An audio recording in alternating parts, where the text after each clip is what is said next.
Sir okay sir. அனைவருக்கும் வணக்கம்.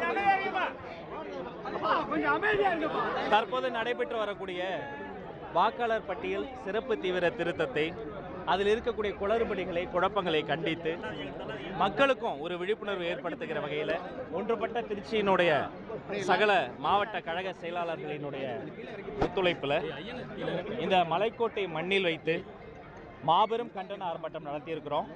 குறிப்பாக அதில் வந்து யார் யாரெல்லாம் எப்படிலாம் பாதிக்கப்படுறாங்க, எப்படி எவ்வளவு தடைகள் வந்தாலும் நம்முடைய பட்டியலில், வரைவு பட்டியலில் நம்மளுடைய வாக்கை உறுதி செய்வது, இதையெல்லாம் குறிப்பிட்டு பேசி ஒரு பிரம்மாண்டமான முறையில் மக்கள் மத்தியில் கோஷங்கள், முழக்கங்கள் எழுப்பி இன்று மலைக்கோட்டையில் எழுப்பப்பட்ட இந்த கோஷங்கள் செஞ்சாஜு கோட்டைக்கும் செங்கோட்டைக்கும் கேட்கும் வகையில் ஒரு வீரியமான, காத்திரமான, ஆத்திரமான கண்டன ஆர்ப்பாட்டம் நடைபெற்றிருக்கிறது. ஆனால் இந்த காவல்துறை வந்து இடையூறு செய்ததாக சொல்லியிருந்தீங்க, நீண்ட எதுவும் நடக்க வைத்ததா? நேற்று நள்ளிரவு முதலே சென்னையை பொறுத்த வரைக்கும் 3 அடிக்கு மேலே மேடை போடக்கூடாது. போன வாரம் 5 அடிக்கு ஒரு கட்சி போட்டாங்க, பவள விழா கட்சி. அப்போ 5 அடி அவங்களுக்கு போட அனுமதி இருக்குது, 3 அடி நமக்கு போட அனுமதி இல்லை, பதாகை வைக்க அனுமதி இல்லை. விடிய விடிய மாவட்ட சிலர்களை உருட்டி மிரட்டி அவங்க அப்படி செய்கிறாங்கன்னு சொன்னால், அப்போ இதை தான் விரும்புகிறாங்களா அவங்களுக்கு மேலே இருக்கக்கூடிய தலைமை? நாம் யாருக்காக போராடுறோம்? பாமர மக்களுங்க, ஏழைகள், இந்த முதல் தலைமுறை வாக்காளர்கள், இஸ்லாமிய சிறுபான்மை மக்கள், அவர்களுக்காக நடைபெறுகிற முறைப்படி அனுமதி கடிதம் வாங்கி அசிஸ்டன்ட் கமிஷன் ஆஃபீஸில் தான் கொடுத்து அப்படி வாங்கி நடைபெறுகிற போராட்டத்திற்கு காலையில் நிர்வாகிகளை, பெண்களை, மாற்றுத்திறனாளிகள் அவங்களாம் என்னங்க தவறு பண்ணாங்க?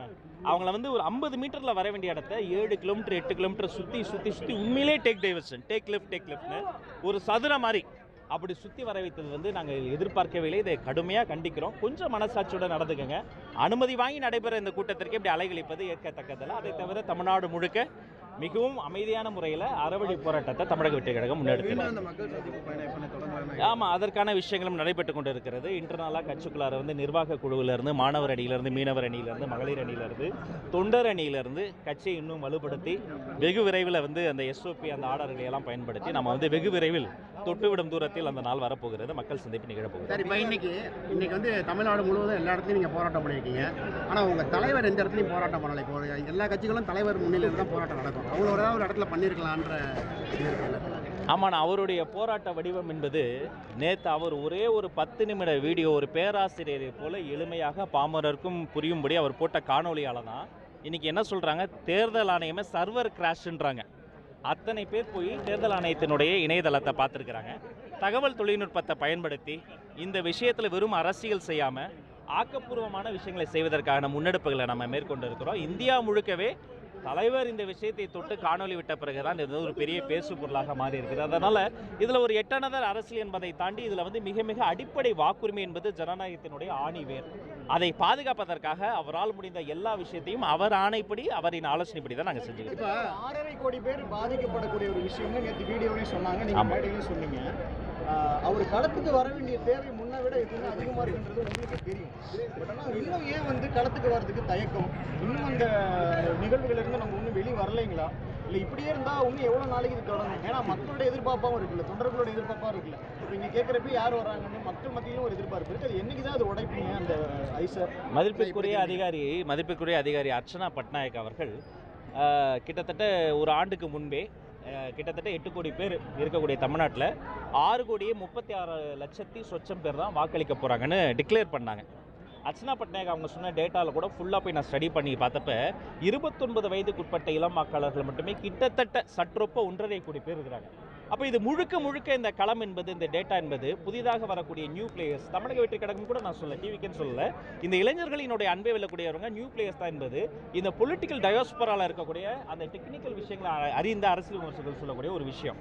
அப்போ அன்று தொடங்கி அதிதீவிரமாக 25 ஆண்டுகளில் இல்லாத வேகத்தில் இந்த எஸ்ஐஆரை கொண்டு வந்தது ஒன்றிய அரசு என்று சொன்னால், அதற்கு மறைமுகமாக அதை எதிர்ப்பதை போல எதிர்த்துட்டு சட்டமன்றத்தில் தீர்மானம் கூட போடாமல் நாங்கள் போராட்டம் பண்ணால் அதற்கு மறைமுகமாக அந்த ஒன்றிய அரசிற்கு ஒரு நட்புறவாக செயல்படக்கூடியது இங்கே இருக்கக்கூடிய மாநில அரசு. அப்போ இதில் வந்து சட்ட சிக்கல் இருக்குது. ஆமாம், சட்ட சிக்கலும் இருக்குது. அப்போ மக்கள்கிட்ட விழிப்புணர்வு ஏற்படுத்தணுமா? ஆமாம், விழிப்புணர்வு ஏற்படுத்தணும். வெறுமனே இதை நம்ம வந்து இந்த சதியை மட்டும், நம்ம இந்த சூழ்ச்சியை மட்டும் சொன்னோம்னா கோபத்தில் அதை கிழிச்சு போட்டு கூட போயிடுவாங்க. ஆனால் அப்படி கிடையாது. எஸ்ஐஆரை வச்சு பீகாரில் ஒரு எலெக்ஷனையும் முடிச்சுட்டாங்க. அந்த ரிசல்ட்டை பார்த்து எல்லாரும் அதிர்ச்சியில் இன்னும் மீண்டு வரல. அதை போன்ற ஒரு சூழல் தமிழ்நாட்டில் வந்துடக்கூடாது என்பதற்காக ரொம்ப நுணுக்கமாக கால்குலேட்டிவாக ஒரு ஸ்டெப் எடுத்துகிட்டு இருக்கிறோம்.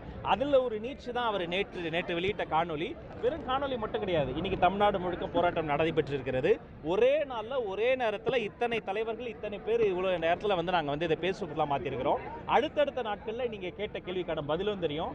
அவர் வரதான் போகிறாரு, பேச தான் போகிறாரு. அந்த ஒவ்வொரு பேச்சும் தமிழ்நாட்டின் தலையெழுத்தை மாற்றப் போகிற மிகவும் காத்திரமான மிக முக்கியமான பல விஷயங்களை அவர் எக்ஸ்போஸ் பண்ண போறார். திமுக வந்து விஜய்க்கு தொல்லை தரவில்லை அப்படின்னு சொல்லி மகேஷ் பொய்யாமொழி சொல்லியிருக்காரு.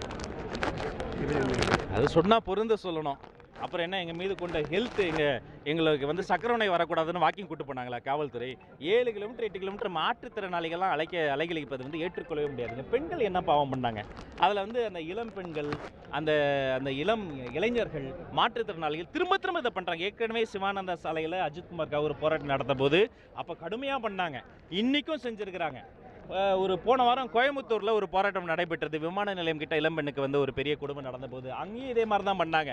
இங்கே போன வெள்ளிக்கிழமை நான் போய் ஒரு உண்ணாவிரதம் போராட்டம் அதில் வந்து பங்கெடுத்தேன். அது வந்து பின்குறிப்பு ஒரு முழு உண்மையான உண்ணாவிரத போராட்டம், 1.5 மணி நேரம் உண்ணாவிரத போராட்டம் கிடையாது.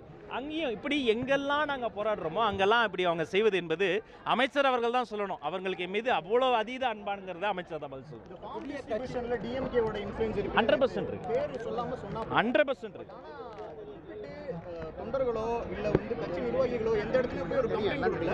குறிப்பிட்டு எந்த இடத்துல இந்த மாதிரி நடக்குது? 100% இருக்கு. நான் மேடை ஏறுவதற்கு முன்பே மிக முக்கியமான ஒரு பேராசிரியர் என்னை தொடர்பு கொண்டு சொன்னார். அவர் கட்சியிலலாம் கிடையாது.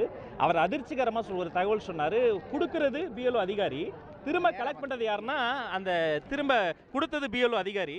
இந்த ஃபார்மை திரும்ப எப்போ வாங்கிப்பீங்கன்னா ஒரு பேர் சொல்லியிருக்கிறாங்க. அவர் அந்த பகுதியில் இருக்கக்கூடிய திமுக பிரமுகர்.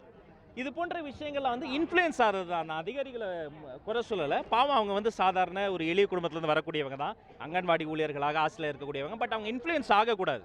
இன்னும் சொல்லப்போனால் எந்தெந்த அதிகாரிகள் இதை போன்ற விஷயங்களுக்கு துணை போகிறாங்களோ அவர்களையெல்லாம் நாங்கள் கண்காணிக்கிறோம். எந்த வகையில் நீங்கள் அப்படி அநீதிக்கு துணை போனீங்கன்னா உங்கள் மீது கடுமையான நடவடிக்கை எடுத்து விசாரணை நடத்தி நீங்கள் எக்ஸ்போஸ் செய்யப்படுவீர்கள் என்பதை ஊடகங்களின் வாயிலாக தெரிவித்துக் கொள்கிறோம். நிறைய பேர் இருக்காங்க. அதாவது நம்ம முதல்ல சொன்னது தான், இந்த டைம் ரொம்ப குரூஷியல். 6.25 கோடி பேரை ஒரு மாதத்தில் எப்படி பார்ப்பீங்க? நீங்களே இமேஜின் பண்ணுங்கள். இன்றைக்கி நாடு முழுக்க ஒரே நாளில் போராட்டம் நடத்தும் போதே ஒவ்வொரு தனித்தனி பீச் அனுப்பியிருக்கிறாங்க நம்ம மீடியா ஹவுஸ்லேருந்து. அப்போ இந்த குறைந்த நேரம் அதிக மக்கள் தொகை என்பதை நம்ம ஆரம்பத்திலிருந்து எதிர்த்து கொண்டே வரோம். இதெல்லாம் அவங்க சாதகமாக பயன்படுத்திக்கிறாங்க. வெறும் பூத் ஏஜென்ட் சம்மந்தப்பட்ட விஷயம் மட்டும் கிடையாது, இது இன்ஃப்ளூயன்ஸ்.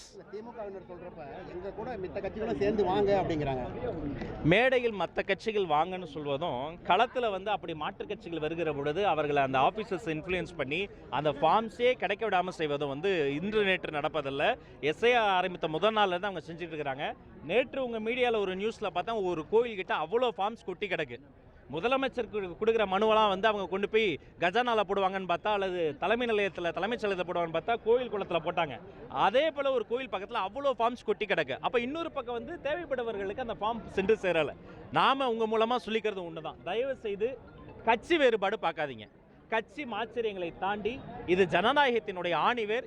இவர்கள் அத்தனை பேரினுடைய ஒவ்வொரு தமிழரினுடைய வாக்குரிமையை பாதுகாக்க கட்சி வேறுபாடை தாண்டி ஒரு ஃப்ரீ அண்ட் ஃபேர் எலெக்ஷன் நடைபெறுவதற்கு இந்த எஸ்ஐஆரை செய்து கொண்டிருக்கக்கூடிய அந்த அதிகாரிகள் தயவு செய்து உங்களுடைய கட்சி சார்பு தன்மையெல்லாம் தாண்டி வைத்துவிட்டு மக்களுக்காக சேவை செய்யுங்கள் என்பதை சொல்லுங்கள். பிரசாந்த் கிஷோருக்கு புதிதாக கட்சி தொடங்கியவர்களுக்கு வரலாறு கிடையாது, மெயினாக கட்சி தலைவருக்கு வரலாறு கிடையாது.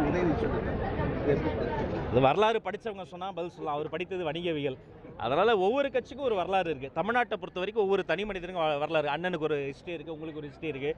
அது வரலாறே இல்லைன்னு சொல்லுவதெல்லாம் அவர் வந்து மேடைக்காக சொல்கிறாரு, அவ்வளோதான். பிரசாந்த் கிஷோர் நிலை தான் விஜய்க்கு ஏற்படும்ன்ற பேச்சு சொல்கிறாங்க. யார் சொன்னது? அப்படி சொல்கிறவங்களினுடைய நிலை 2026 பார்க்க தான் போகிறீங்க. யாருக்கும் ₹1 கொடுக்காமலாம் இவ்வளோ கூட்டலாம் கூடாது. பயத்தில், அச்சத்தில், அவங்களுடைய வயிற்றுச்சலில் இப்படியெல்லாம் அவங்க வந்து அவதூறாக பேசிகிட்டு இருக்காங்க. மக்கள் காலம் அதற்கு வந்து பதில் சொல்லுவாங்க. அவங்க இடிக்காமல் நில்லுங்க. மக்கள் சந்திப்பு நிகழ்ச்சியில் வந்து விடுபட்ட மாவட்டங்களிலிருந்து தொடங்க வாய்ப்பு இருக்கா? இல்லை அது திட்டமிட்டுக்கிட்டு இருக்கிறோம். அது நம்மளுடைய சட்டக்குழு மற்றும் புதிதாக உள்ள வந்திருக்கக்கூடிய நிறைய தொண்டர் அணி அவங்கெல்லாம் கலந்து பேசி, ஆனால் இன்னும் வெகு சில நாட்களில் அது வந்து மீண்டும் தொடங்க இருக்கிறது என்பதை தெரிவிச்சு மிக்க நன்றி. பத்திரமா